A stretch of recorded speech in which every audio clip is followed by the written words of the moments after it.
Hello friends, आज हम childhood and growing up के topic factors affecting emotional development भावनात्मक विकास को प्रभावित करने वाले कारकों के बारे में समझेंगे। अब समझते हैं, हम कह रहे हैं कि इमोशनल डेवलपमेंट, तो सबसे पहले हम समझते हैं कि इमोशन क्या है। जो वर्ड इमोशन है वो कहाँ से लिया है? ये लैटिन वर्ड एमोवर से लिया है, जिसका मीनिंग होता है to move, to stir, to agitate. Move means कि मूवमेंट हो रहा है बॉडी में, जब अंदर से आपके इमोशन आ रही हैं, कुछ भावनाएं हो आ रही हैं, ठीक है। स्टेयर, अगर आपको गुस्सा आ रहा है तो आप भड़क रहे हैं तो स्टेयर कर रहे हैं। या टू एजिटेट, कुछ हलचल सी हो रही है। तो ये सारे वर्ड किसको बताते हैं? इमोशन को, भावनाओं को। अब क्या होता है कि जब कोई भी ह्यूमन एक्सपीरियंस करता है, क्या? Fair, disgust, Joy, anger, grief या कुछ भी, मीन्स जब कोई मनुष्य भय, घृणा, खुशी, क्रोध, शोक, ये कुछ भी अनुभव करते हैं, एक्सपीरियंस करते हैं, तो उनके अंदर क्या जनरेट होती है? फीलिंग ऑफ एजिटेशन या एक्साइटमेंट। कि जब कोई व्यक्ति खुश है तो उसके अंदर क्या होगा? कि एक्साइटमेंट होगा। तो इसकी फीलिंग जब पैदा होती है या मिलती है तो हम क्या कहते हैं कि वो व्यक्ति क्या एक्सपीरियंस कर रहा है? खुशी एक्सपीरियंस कर रहा है, उसके अंदर खुशी की भावना पैदा हो रही है। इन सब को, कि जब कोई व्यक्ति गुस्सा है, खुश है, ये जब भी होता है और किसी के अंदर इसकी एक्साइटमेंट की फीलिंग या एजिटेशन की फीलिंग जनरेट होती है, तो इसे ही हम क्या कहते हैं? इमोशन या भावनाएं। अब क्या है कि किसी के अंदर भावनाएं पैदा हो रही है तो कैसे पता चलेगा? जब उस व्यक्ति की इम्पल्स, फीलिंग्स, साइकोलॉजिकल रिएक्शन या फिजिकल रिएक्शन, इनसे पता चलेगा कि किसी भी व्यक्ति में क्या है? इमोशनली चेंजेस आ रहे हैं। ठीक है। इम्पल्स मीन्स कि जैसे आवेग कहिए या स्पीडी कहिए, कि कुछ चेंज कर रहा है वो अपनी जो आईज हैं उनको बंद खोल कर रहा है। अब वो डिपेंड करता है कि वो सिचुएशन क्या है। ठीक है। फीलिंग्स, कि जब आप गुस्सा होते हैं तो आपके अंदर गुस्सा आ रहा है तो आप किसी को मारना चाह रहे हैं, या आप किसी को बहुत ज्यादा गुस्सा आ रहा है तो वो रोने लग जाता है। उसके साथ ही अगर आप खुश हैं, ठीक है, आपके अंदर खुशी की फीलिंग्स जनरेट हो रही हैं, मिल रही हैं या पैदा हो रही है, तो उस टाइम पे क्या है? आपकी बॉडी उसी तरीके की फीलिंग्स आ रही हैं कि आप खुश हैं, तो वो चीज को शो करेगी। साइकोलॉजिकल रिएक्शन, जो भी मनोवैज्ञानिक प्रतिक्रियाएं होती हैं, वो भी हमारे क्या बताती हैं? कि इसके अकॉर्डिंग हम बता सकते हैं कि इस व्यक्ति में क्या आ रहा है? भावनाएं पैदा हो रही है या ये इमोशनली चेंज हो रहा है। एंड फिजिकल रिएक्शन, जो भी शारीरिक प्रतिक्रियाएं होती हैं, वो भी क्या बताती है? इमोशन को। तो हम क्या कहते हैं? जब ये सब होता है तो कोई भी व्यक्ति इमोशनली चेंज होता है। ठीक है। कि impulse, feeling, psychological reaction, physical reaction, ये सब क्या बताती हैं? किसी भी व्यक्ति की इमोशन या भावनाओं को बताती हैं। अब क्या होता है कि जैसे हमारे फिजिकल डेवलपमेंट या मेंटल डेवलपमेंट में कुछ फैक्टर्स हैं जो हमारे डेवलपमेंट को अफेक्ट करते हैं, वैसे ही हमारे इमोशनल डेवलपमेंट, भावनात्मक विकास को कुछ फैक्टर्स क्या करते हैं? अफेक्ट करते हैं। अब समझते हैं कि वो फैक्टर्स क्या हैं जो इमोशनल डेवलपमेंट, जो भावनात्मक विकास को अफेक्ट करते हैं। पहला है स्कूल एनवायरनमेंट। अब क्या होता है कि किसी भी बच्चे के लिए स्कूल का एनवायरनमेंट इंपॉर्टेंट रोल प्ले करता है बच्चे के इमोशनल डेवलपमेंट में, भावनात्मक विकास में। क्यों? क्योंकि जो बच्चा सबसे पहले घर से बाहर कहाँ जाता है? स्कूल जाता है। ठीक है। स्टार्टिंग में जैसे ही बच्चे का एडमिशन हुआ, वो उसके लिए स्कूल क्या है? एक नया माहौल है, एक टोटली स्ट्रेंजर एनवायरनमेंट है, जहाँ उसको क्या है? फिट अपने को करना है। तो वहां पे उसके इमोशन को, जो स्कूल का एनवायरनमेंट है, वो अफेक्ट करेगा। अब क्या है कि बच्चा जब स्टार्टिंग में वहां जा रहा है, उसके लिए सब कुछ नया है, तो वो क्या है? अपने को इनसिक्योर फील करता है स्टार्टिंग में, क्योंकि वो किसी को जानता नहीं है। उस माहौल में उसको फिट होना है, उस एनवायरनमेंट में उसको फिट होना है। तो वो क्या है? स्टार्टिंग में अपने को इनसिक्योर फील करता है। अगर क्या है कि स्कूल का एनवायरनमेंट फेल हो जाता है, तो बच्चे में क्या है? इमोशनल डिस्टरबेंस आ जाता है, बच्चे में भावनात्मक गड़बड़ी पैदा होने लग जाती है। इस गड़बड़ी के कारण, इस डिस्टरबेंस के कारण बच्चा क्या करता है? काम चोरी करने लग जाता है, उसका स्कूल में मन नहीं लगता। बच्चा, जो चाइल्ड है, वो क्या स्टार्ट करता है? ट्रुएंसी स्टार्ट हो जाती है, उसके अंदर काम चोरी करने लगता है बच्चा किसी भी काम में। क्योंकि अब क्या है? वो अपने को डरा हुआ सा महसूस है, उसका जो इमोशंस हैं वो अच्छे से एक उस हिसाब के डेवलप नहीं हो रहे हैं कि वो बच्चे को क्या है स्कूल में फोकस बनाए रखे। तो इसलिए क्या है कि स्कूल का एनवायरनमेंट इसी तरीके का बनाना चाहिए जिससे बच्चे का जो इमोशनल डेवलपमेंट है वो क्या हो सही हो और वो अपने को स्कूल के एनवायरनमेंट में सिक्योर फील करे। अब क्या है जो भी टीचिंग मेथड टीचर यूज करता है या को करिकुलर एक्टिविटीज स्कूल में होती हैं वो क्या करती हैं बच्चे के जो इमोशन है उनको एक डायरेक्शन प्रोवाइड करती है, एक दिशा प्रदान करती है। तो ये भी क्या है इम्पोर्टेंट रोल प्ले करते हैं बच्चे के इमोशनल डेवलपमेंट में। साथ ही साथ जो म्यूचुअल रिलेशनशिप होता है स्कूल के हेडमास्टर का या प्रिंसिपल का, स्टाफ का, स्टूडेंट का, ये भी किसी ना किसी तरीके से क्या है बच्चे के इमोशन को अफेक्ट करते हैं, बच्चे के इमोशनल डेवलपमेंट को क्या करते हैं अफेक्ट करते हैं। सेकेंड फैक्टर है फैमिली एंड नेबरहुड एनवायरनमेंट। जो परिवार या आस पड़ोस का जो वातावरण है वो भी बच्चे के जो भावनात्मक विकास है उसको अफेक्ट करता है। क्योंकि क्या होता है कि बच्चों की क्या है टेंडेंसी इमिटेट करना, वो क्या करते हैं अपने से बड़ों को कॉपी करते हैं। तो क्या है अगर जो भी बच्चों के फैमिली मेंबर्स हैं या उसके नेबरहुड है वो क्या है अगर वो जैसा काम करेंगे, जैसी उनकी आदतें होंगी, बच्चा भी क्या है उनको उसी तरीके से इमिटेट करके उसी तरीके को अपने उसी तरीके का बन जाएगा। तो क्या है कि बच्चे का एटमॉस्फेयर है जो फैमिली और नेबरहुड का है वो क्या होना चाहिए अच्छा होना चाहिए। तो बच्चा भी उसी तरीके का रिस्पॉन्ड करेगा, उसी तरीके का उसका इमोशनल डेवलपमेंट होगा।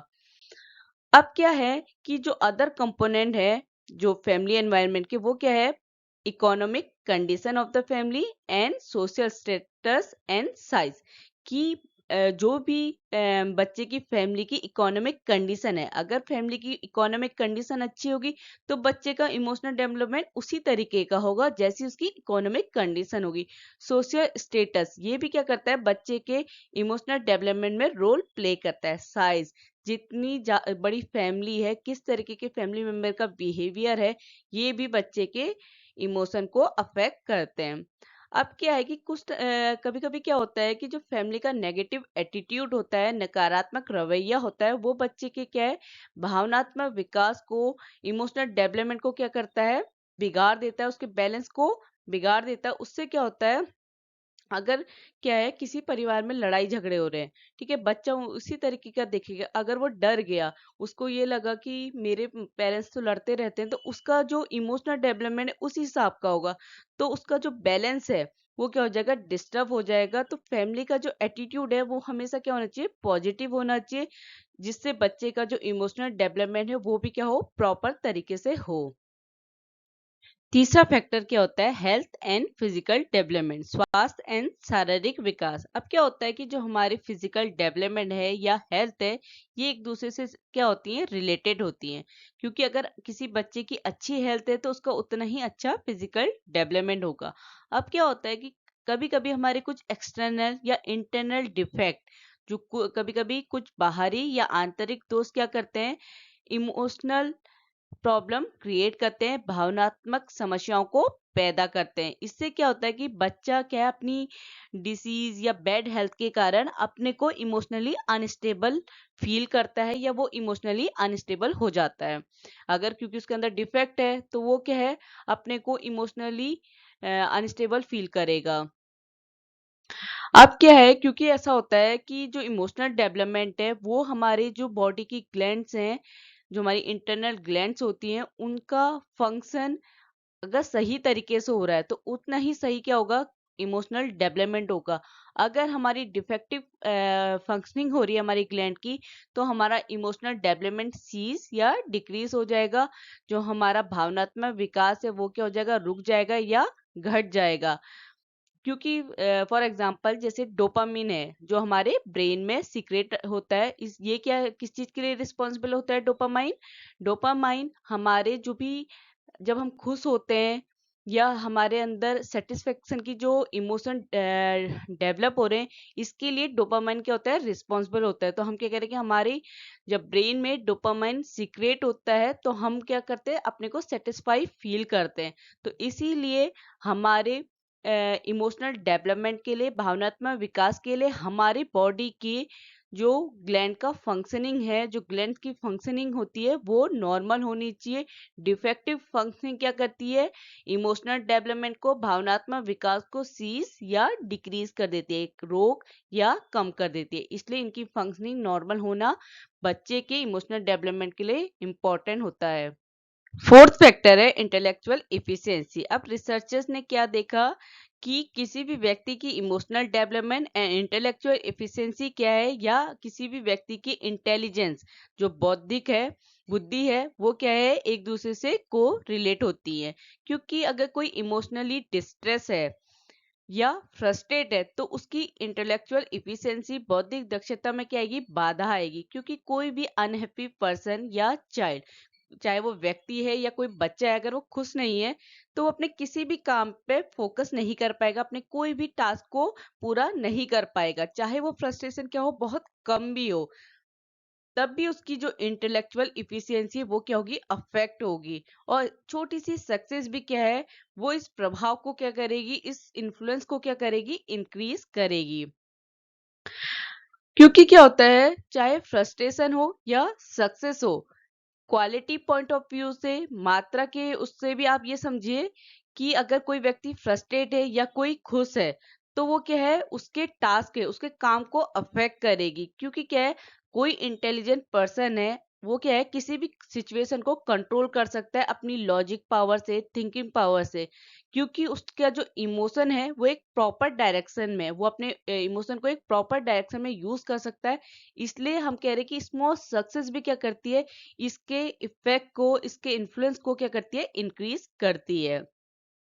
फिफ्थ पॉइंट है एज, आयु। अब क्या है कि जो एज है वो भी बच्चे के या किसी भी व्यक्ति के इमोशनल डेवलपमेंट को अफेक्ट करती है। जैसे जैसे एज इंक्रीज होती है, जैसे जैसे उम्र बढ़ती है, वैसे वैसे क्या है, इमोशंस भी क्या होते हैं? चेंज होते हैं। क्योंकि क्या है, स्टार्टिंग में बच्चा हर बात पर रोता है, पर जैसे जैसे वो इमोशनली स्टेबल होने लग जाता है, या आप कहें कि वो मैच्योरिटी की तरफ को जाता है, तो वहां पे क्या है, बच्चा क्या है, रोना कम कर देता है, अपनी बात कहना शुरू कर देता है। तो हम क्या कह रहे हैं, जैसे जैसे एज बढ़ रही है वैसे वैसे बच्चे के या किसी भी व्यक्ति के इमोशंस चेंज होते हैं, और वो कहाँ की तरफ को जा रहा है? इमोशनल मैच्योरिटी की तरफ, भावनात्मक परिपक्वता आ जाती है उम्र के साथ। ठीक है, बच्चे में बच्चा क्या होता है? इमोशनली मैच्योर हो जाता है एक उम्र के बाद। तो एज भी क्या है, किसी भी व्यक्ति के इमोशनल डेवलपमेंट को अफेक्ट करती है।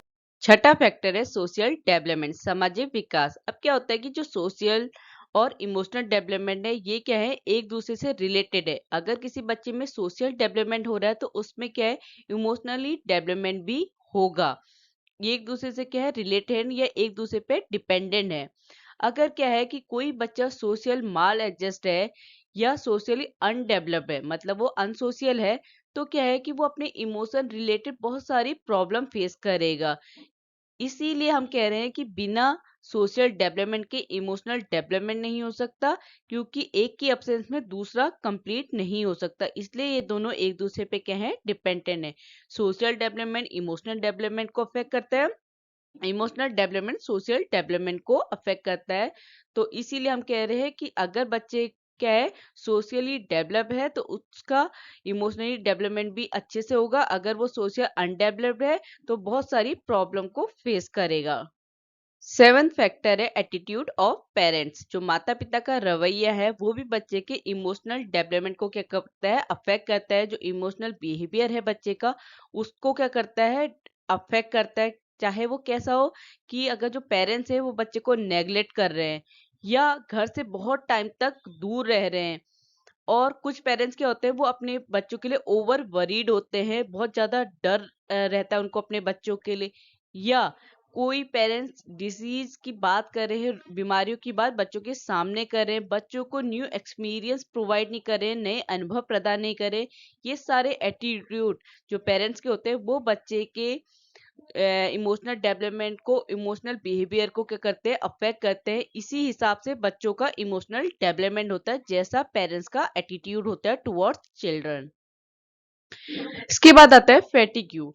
अब क्या है, जैसे अदर फैक्टर इमोशनल डेवलपमेंट को अफेक्ट कर रहे हैं, वैसे ही क्या है, फैटिग्यू या थकान क्या करती है, इमोशनल डेवलपमेंट को अफेक्ट करती है। क्योंकि क्या है, जैसे बच्चे देखे होंगे छोटे, वो क्या करते हैं, अगर वो अच्छे से सोए नहीं है, थके से हैं, तो वो रोते रहते हैं, ठीक है। और अगर वो क्या है, सोए हैं, अच्छे से आराम किया है, तो वो क्या करते हैं, खुश रहते हैं। तो इससे क्या है, ये जो उनकी थकान है, जो उनका फैटिग्यू है, ये किसको अफेक्ट कर रहा है, उनकी खुशी को, उनके रोने को, उनके इमोशंस को। तो इसीलिए जो थकान कही गई है, वो से क्या कह रहे हैं कि बच्चे के या किसी भी व्यक्ति के इमोशनल डेवलपमेंट को अफेक्ट करती है।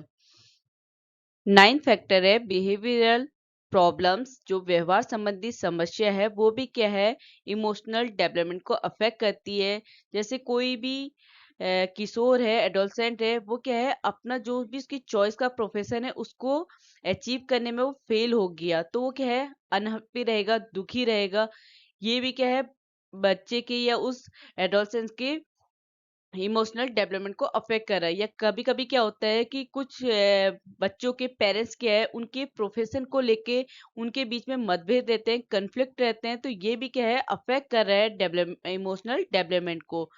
और कुछ लोग क्या है, अपने प्रीवियस टास्क को, प्रीवियस काम को छोड़ के नया काम करते हैं, और वो उस टाइम उस सिचुएशन में क्या है, उनके इमोशंस क्रिएट होते हैं। और ये सब चीजें क्या है, क्योंकि ये जो इमोशनल डेवलपमेंट है, वो चेंज होता रहता है। तो हम क्या कह रहे हैं कि जो भी बिहेवियर प्रॉब्लम्स है, ये भी क्या है, इमोशनल डेवलपमेंट को अफेक्ट करने में रोल प्ले करती है।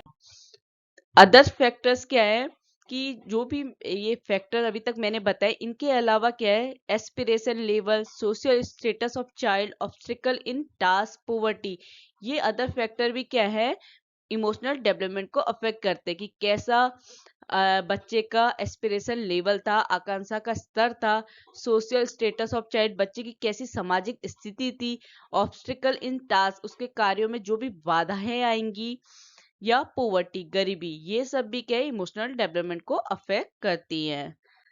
अगर आपको मेरा टॉपिक समझ में आया, कंटेंट समझ में आया, तो please like, share and subscribe. Thank you.